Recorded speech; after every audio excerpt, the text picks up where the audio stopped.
I wasn't always this version of myself. Before the silence crept in, before trust became a fragile memory, I was just a husband, a soldier, a man trying to build something honest after years of noise, fire, and chaos. My name's Daniel Torres. I'm 38. I served 12 years in the Army, mostly in the Middle East. Came back with scars you can't see, and some you definitely can. But through it all, I had Lisa, my wife, high school sweetheart. We married just after basic, when I still thought love could outlast anything. Lisa was always the anchor. Blonde hair tied in a lazy bun, soft voice, hands that knew exactly how to calm my worst nights. And we had Mia, our 7-year-old daughter, bright as sunlight. I thought we were solid. We had our problems, of course, but nothing that screamed danger. I worked security at a logistics firm since getting out. Lisa worked from home, doing social media campaigns for small businesses. We had routines, family dinners, movie nights.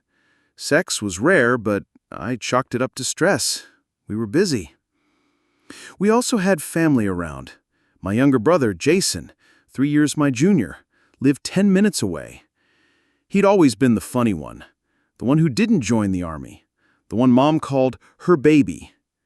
He and Lisa got along well. Too well, maybe. And then there was Rachel, Lisa's longtime best friend from college. She was around a lot more lately. After her divorce, she leaned on Lisa, and Lisa never said no. I didn't think much of it. They were women, friends. But now when I look back, I see things. Glances. Long silences when I entered a room. How Lisa stopped asking me about my day. How she always had wine when Rachel came over, even on weeknights. I just didn't want to believe it, because if I started pulling at that thread, I knew something would unravel. It started as a whisper, not a sound but a feeling. Something under my skin I couldn't scratch. Lisa was changing. It wasn't sudden or dramatic. Nothing you could point at and say, that right there. It was quiet, like watching the tide pull out before the wave crashes back in. She began staying up later than usual, telling me she was working late on campaigns or catching up on invoices. But half the time, I'd hear soft laughter from the kitchen or clinking glasses. And I'd walk in to find her with Rachel. Wine on the table, their legs crossed toward each other, eyes locked like they were sharing secrets. And then there was Jason, my brother.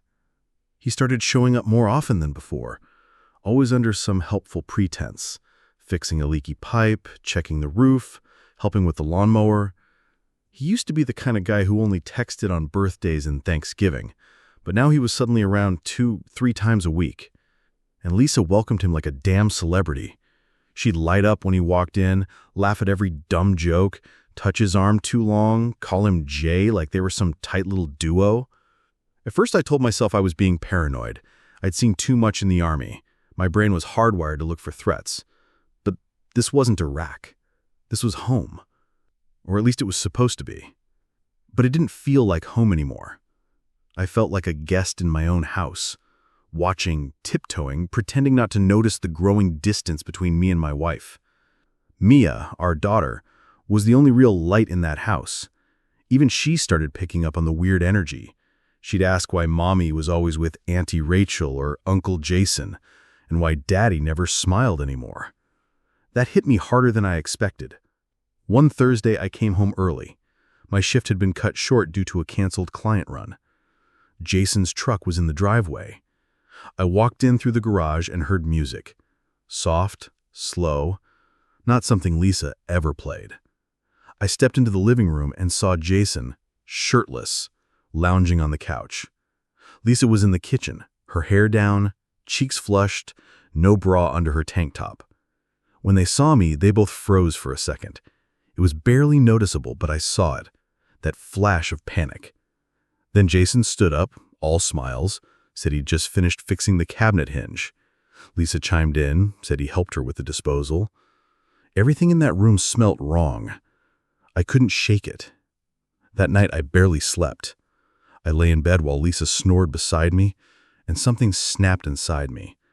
Not anger, not jealousy, something colder. I needed to know. I needed proof. Not because I wanted to catch her. I think part of me still hoped I was just broken, just paranoid. So I ordered a mini security cam. Nothing fancy, just something small enough to hide in the hallway cabinet across from our bedroom. I told myself it was for safety, for peace of mind. But I knew. I already knew. I installed it the following weekend, quietly, without a word. Days passed, nothing, just normal footage, hallway shadows, people walking back and forth. Lisa still had wine nights with Rachel. Jason still popped in. But I didn't see anything definitive. Until Thursday. Another late shift. I reviewed the footage around midnight, fast-forwarding through the evening. Around 8:43 p.m., Rachel arrived. Jason was already there. They all went into the kitchen, drinking, laughing. By 9:22, they were in the living room, touching. Lisa and Rachel first. Then Jason. It was slow, like they'd done it before. Familiar, like a routine. I watched, silent, motionless, gripping the sides of my chair like I was bracing for an IED. They kissed, touched, undressed. My wife, my brother, her best friend, in my house, in my bed, like it meant nothing. And the worst part? They laughed. They laughed while they did it, like it was just some harmless game. Like I was the joke. I didn't cry. I didn't throw anything. I didn't even breathe for a few minutes. I just sat there, staring at the screen, feeling something inside me quietly collapse. I sat there, staring at the screen, not blinking, heart pounding, palms slick with sweat. The camera's angle was perfect, cruelly perfect, catching the hallway reflection in the glass of a picture frame, giving me just enough of the bedroom doorway to see everything. Lisa wasn't drunk.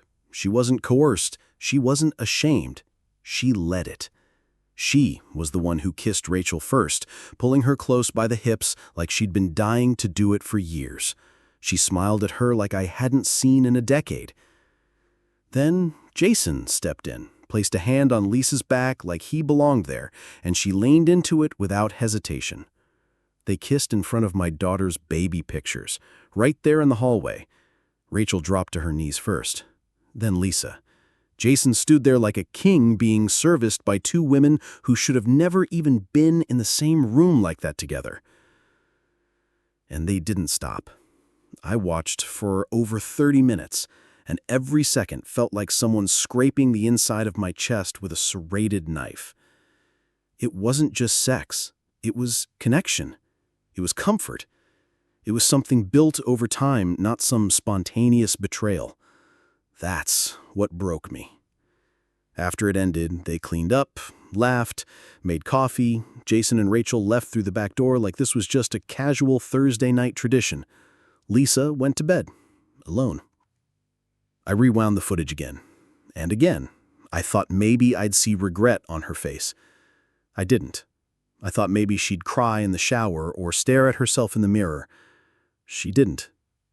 She brushed her teeth, checked her phone, smiled at a message, probably one of them, and climbed into our bed like she'd just come back from yoga. That was the moment. I knew this wasn't a one-time thing. This had been going on for a long time. Months? Maybe years?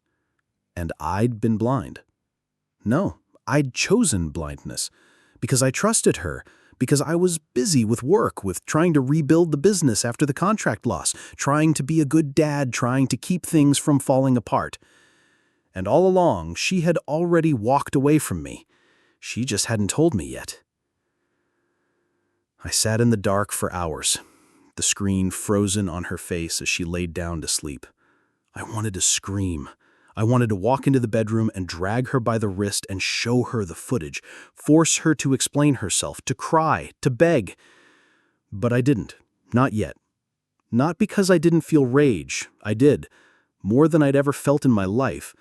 But I wanted to know everything before I acted. I needed full clarity, so I waited. The next few days were like walking through fire barefoot. I smiled when I had to.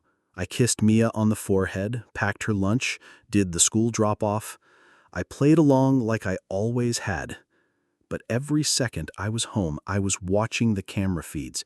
Every hallway glance, every text notification I could catch from the reflection in her glasses. I even planted a mic under the dining table just in case. That Saturday, it happened again.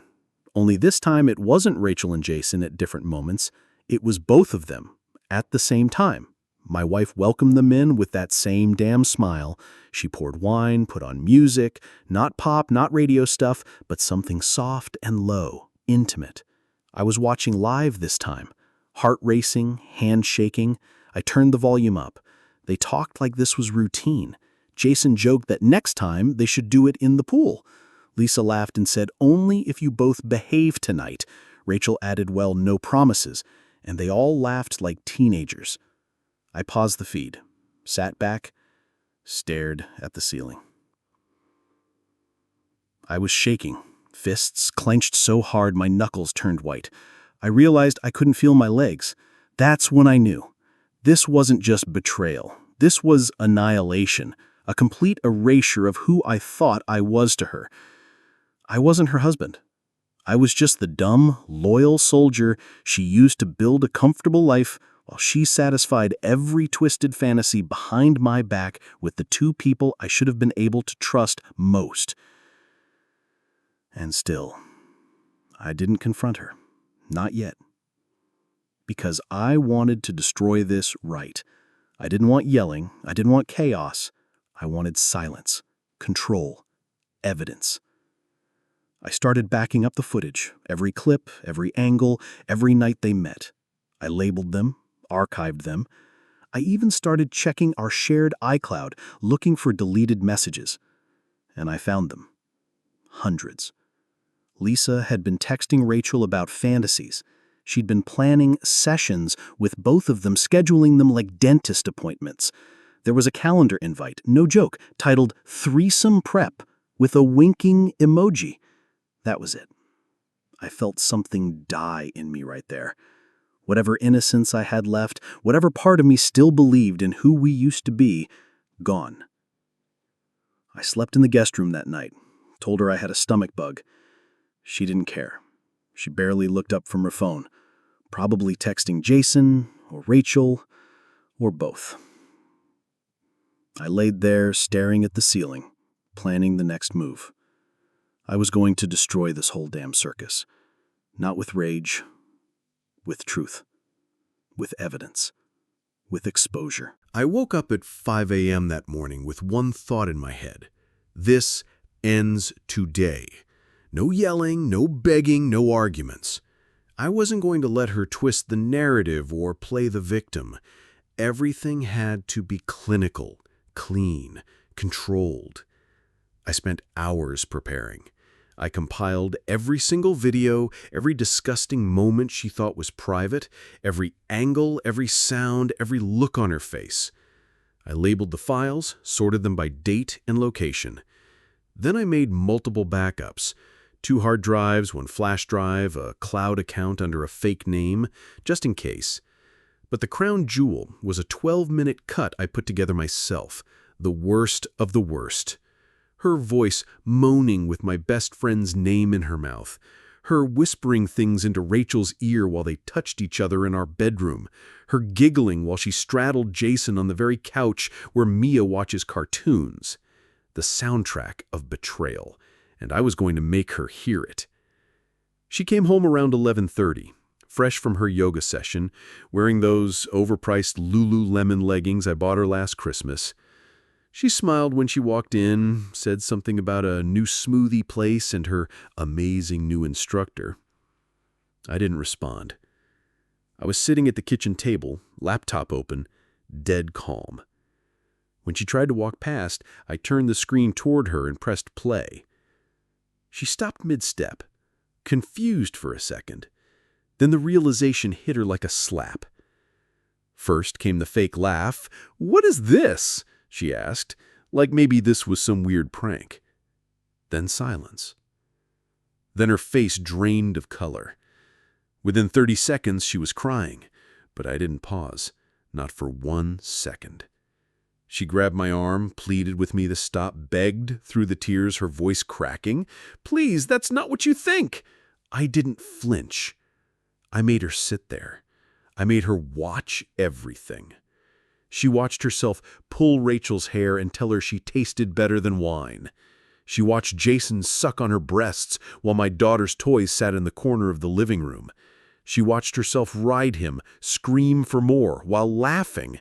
And she watched the final scene, her lying naked between the two of them, panting, sweaty, looking directly into the camera with that smug smile and whispering, "I finally feel alive." I paused the video on that frame. I stared at her. "Alive?" I said. Her mouth opened, but nothing came out. "You're already dead to me." She collapsed into the chair across from me, sobbing, trying to grab my hand, telling me it wasn't like that it was a mistake, that she felt neglected, that I didn't see her anymore. I said nothing. I slid a folder across the table. Inside were divorce papers, screenshots, timestamps, and a USB drive with all the files. I had already contacted an attorney. Her eyes scanned the documents, and I saw something break in her, like she finally understood this wasn't just a bad fight. This was the end of her life as she knew it. Then she got defensive. She snapped, "Where were you when I was lonely? Where were you when I needed to feel wanted? You were always working, always tired." I didn't even blink. I pulled out a photo album. For 5 years, I'd taken a picture almost every morning. Mia's first steps, pancakes on Sundays, birthday balloons, handwritten notes I left her in her car. I handed it to her. "I never left. You did." That shut her up. She stared down at those photos like she was staring at her own funeral. She asked me if Mia would ever see the videos. I told her not now, but one day, when she's old enough to understand the truth, yes, she will know exactly who her mother really is. I won't let my daughter grow up thinking love is some broken, selfish lie. I stood up, told her she had 2 days to pack her things. I didn't want to see her. I didn't want to breathe the same air as her. That night, Lisa tried to talk again. She stood at the doorway of our bedroom, broken, hollowed out. But there was nothing left to say. Whatever we had, whatever I thought we had, was already dead and rotting. I turned off the light, let her stand there alone. The silence after she left was louder than anything I'd ever heard. I thought I'd feel relief, freedom maybe, but it wasn't like that. The house felt too big, too hollow. Every room echoed with ghosts, not just of her, but of the life I thought we were building. The kitchen where we used to dance while cooking, the hallway where Mia learned to ride her little scooter, our bedroom, which now just felt like a crime scene. I boxed up the sheets, burned the mattress, threw out every photo of her that wasn't tied to Mia. I couldn't bear to see that smile anymore, not knowing what it really hid. The nights were the hardest, not because I missed her, I didn't, but because I couldn't shut my mind off. I kept replaying moments, looking for signs. The "I'm working late" texts, the weekends she took solo spa trips, the sudden interest in fitness and self-discovery. And I hated myself for not seeing it sooner, for trusting her, for giving her my whole damn life on a silver platter while she was in the backyard fucking my friend. I started therapy, not because I wanted to fix anything with her, that ship was burned to ash, but because I needed to stop feeling like I was the broken one, like I failed, like maybe if I had touched her more, kissed her more, told her she was beautiful more, none of this would have happened. But that's bullshit. Love doesn't come with conditions. Loyalty isn't a transaction. I wasn't perfect, no one is, but I was honest. I was hers, every damn day. And she was never mine. Not really. Just someone passing through, collecting validation wherever she could find it, never satisfied, never grounded, a mirror with no reflection. Mia asked about her a lot at first. "When is Mommy coming back?" I told her gently, "Mommy needs time away to think. I'll tell her the truth someday, when she's old enough to understand betrayal, but young enough not to let it define her idea of love. I don't want her growing up thinking this is normal, that this is okay. I want her to know that boundaries matter, that trust matters, that walking away is sometimes the most powerful thing you can do, not for revenge, but for your own damn soul." Lisa sent letters, emails, voice notes. She begged, said she was lost, said she made a terrible mistake, that she'd never felt more alive than when we were together, and that she threw it all away for cheap thrills. I didn't respond. What was there to say? That I hoped Jason was worth it? That the memory of her getting fucked by 2 people in my house will never leave my brain? No. Silence was the answer. Silence was the closure. Months passed. I got stronger. My laugh came back. I started running again, sleeping through the night. I even went on a date. Just coffee. Nothing serious. But for the first time in years, I wasn't pretending. I wasn't performing.